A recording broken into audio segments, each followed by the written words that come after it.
নমস্কার বন্ধুরা, সুবর্ণা দাস অফিসিয়াল চ্যানেলে সবাইকে স্বাগতম। আজকে আবার চলে এসেছি নতুন একটা রেসিপি নিয়ে। আজকের রেসিপিটা হলো দুর্দান্ত স্বাদের বেগুন পোস্তর রেসিপি। এই রেসিপিটা রান্না করার জন্য এখানে আমি দুটো বেগুন লম্বা লম্বা করে কেটে ভালো করে ধুয়ে পরিষ্কার করে নিয়েছি। দেখুন, এই বেগুনের মধ্যে আমি এবার দিয়ে দিচ্ছি স্বাদ মতো লবণ, আধা চামচ পরিমাণে হলুদের গুঁড়ো, আর দিয়ে দিচ্ছি আধা চামচ পরিমাণে মরিচের গুঁড়ো। এখানে আমি আরও দিয়ে দিচ্ছি 1.5 চামচ পরিমাণে সরিষার তেল। এবার আমি সব উপকরণ দিয়ে হাত দিয়ে ভালো করে এই বেগুন মাখিয়ে নেব।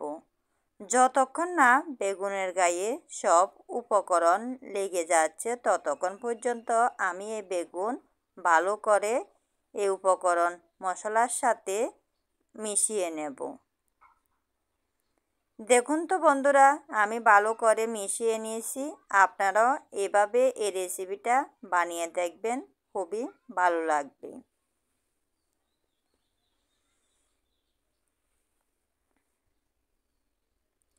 বেগুন আমি ভালো করে মিক্স করে নিয়েছি সব উপকরণের সাথে। এবার আমি চুলোতে একটা কড়া বসিয়ে দিলাম। কড়াইটা গরম করে নিয়েছি।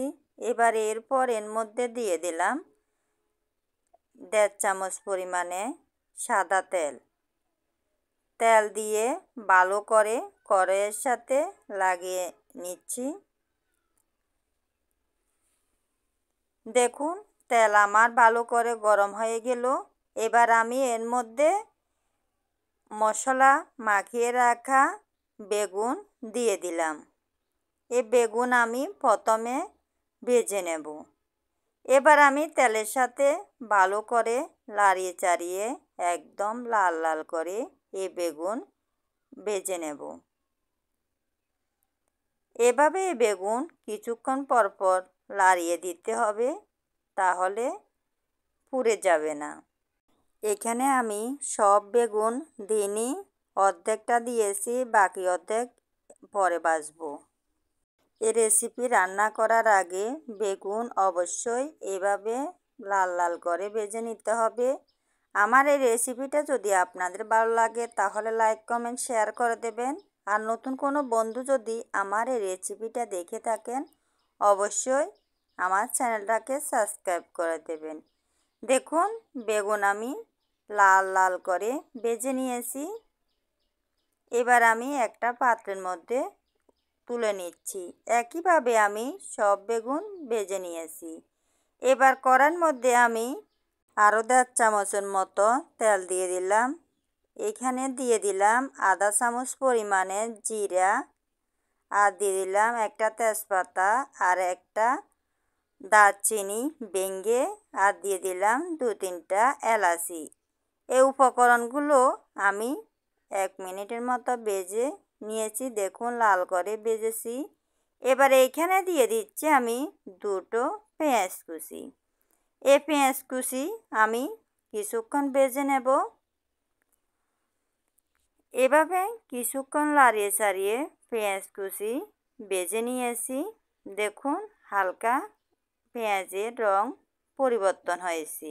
এবার এখানে দিয়ে দিলাম আমি স্বাদ মতো লবণ, আধা চামচ পরিমাণে হলুদের গুঁড়ো, আধা চামচ পরিমাণে জিরার গুঁড়ো, আধা চামচ পরিমাণে ধনিয়ার গুঁড়ো। এই মশলার উপকরণগুলো দিয়ে আমি কিছুক্ষণ নাড়িয়ে চাড়িয়ে কষিয়ে নিয়েছি। এবার এর মধ্যে দিয়ে দিলাম আমি আদা রসুন বাটা 1 চামচ। আদা রসুন বাটা এবারে ভালো করে কষিয়ে নিতে হবে।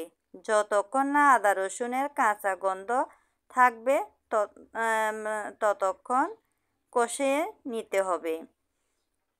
এভাবে মশলা ভালো করে কষিয়ে নিলে এই রেসিপিটা খেতে খুবই দুর্দান্ত লাগবে। দেখুন, আমি ভালো করে কষিয়ে নিয়েছি। এবারে এই মশলার সাথে আমি দিয়ে দিচ্ছি 1.5 চামচ পরিমাণে মরিচের গুঁড়ো। এই উপকরণগুলোর সাথে মরিচের গুঁড়ো দিয়ে আবারও আমি ভালো করে লাড়িয়ে চাড়িয়ে কষিয়ে নিচ্ছি। দেখুন মশলার কালারটা দেখতেও খুব দুর্দান্ত লাগছে।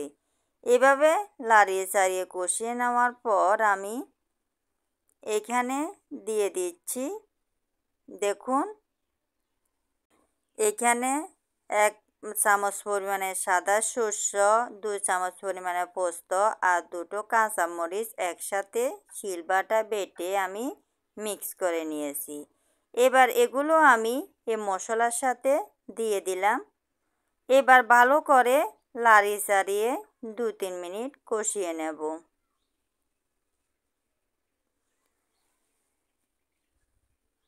এবার চুলার আঁচটা একটু মিডিয়াম আঁচে দিয়েছি।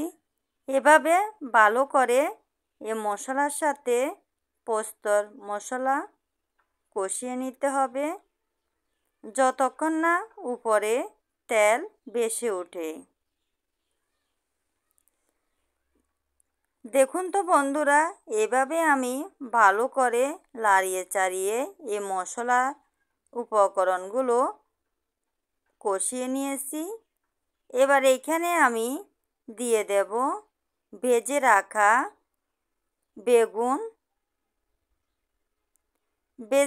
বেগুন। দিয়ে আবারও আমি ভালো করে সব মশলার সাথে কিছুক্ষণ কষিয়ে নেব, তাহলে খুবই ভালো লাগবে।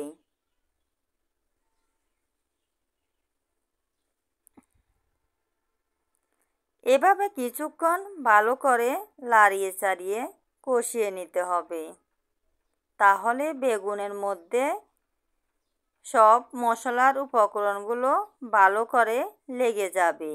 এবার আমি এখানে দিয়ে দিচ্ছি 4টা কাঁচামরিচ দিয়ে আমি আবারও ভালো করে লাড়িয়ে চাড়িয়ে মিক্স করে নিচ্ছি। এবার আমি এখানে দিয়ে দিচ্ছি 1 কাপ পরিমাণে জল। আপনারা ইচ্ছা করলে আপনারা আরও জল বেশি দিতে পারেন। আমি এখানে দিয়েছি 1 কাপ পরিমাণে জল, কারণ এখানে বেগুনও প্রায় সিদ্ধ হয়ে গেল, জল বেশি দিলে বেগুন ভেঙে যাবে। এভাবে ভালো করে জলের সাথে আমি মিক্স করে নিয়েছি। সব উপকরণের সাথে বেগুন মিক্স করে নেওয়ার পর এর মধ্যে আমি দিয়ে দিচ্ছি রাঁধুনি গরম মশলার গুঁড়ো দিয়েও আবারও ভালো করে মিশিয়ে নিতে হবে। ভালো করে মিশিয়ে নেওয়ার পর আমি কিছুক্ষণের জন্য ঢাকনা দিয়ে এই রেসিপিটা রান্না করে নেব। কিছুক্ষণ পর আমি ঢাকনা তুলে নিলাম। ঢাকনা তুলে নেওয়ার পর আবারও আমি লাড়িয়ে চাড়িয়ে দিচ্ছি। এভাবে না নাড়লে কড়াইয়ের নিচে লেগে যেতে পারে, তাই ভালো করে লাড়িয়ে দিতে হবে। এভাবে ভালো করে লাড়িয়ে দেওয়ার পর আরও 2-3 মিনিটের জন্য ঢাকনা দিয়ে রাখছি। 2-3 মিনিট পর আমি আবারও চলে এসেছি। দেখুন ঢাকনা তুলে নিয়েছি, আবারও লাড়িয়ে চাড়িয়ে দিচ্ছি। দেখুন বন্ধুরা, আমার রেসিপিটা রান্না করা কমপ্লিট হয়ে গেল। এভাবে আপনারাও এই বেগুনের পোস্ত রেসিপিটা বানাবেন, দেখবেন খুবই ভালো লাগবে। এবার আমি চুলো বন্ধ করে দিব। দেখুন চুলা বন্ধ করে দিয়েছি, দেখতে যেমন সুন্দর হয়েছে, খেতেও খুব দুর্দান্ত লেগেছে। এবার আমি পরিবেশনের জন্য নামিয়ে নিচ্ছি। আজ এ পর্যন্তই বন্ধুরা, সবাই সুস্থ থাকবেন। আবার চলে আসবো নতুন একটা রেসিপি নিয়ে। এ পর্যন্ত টাটা।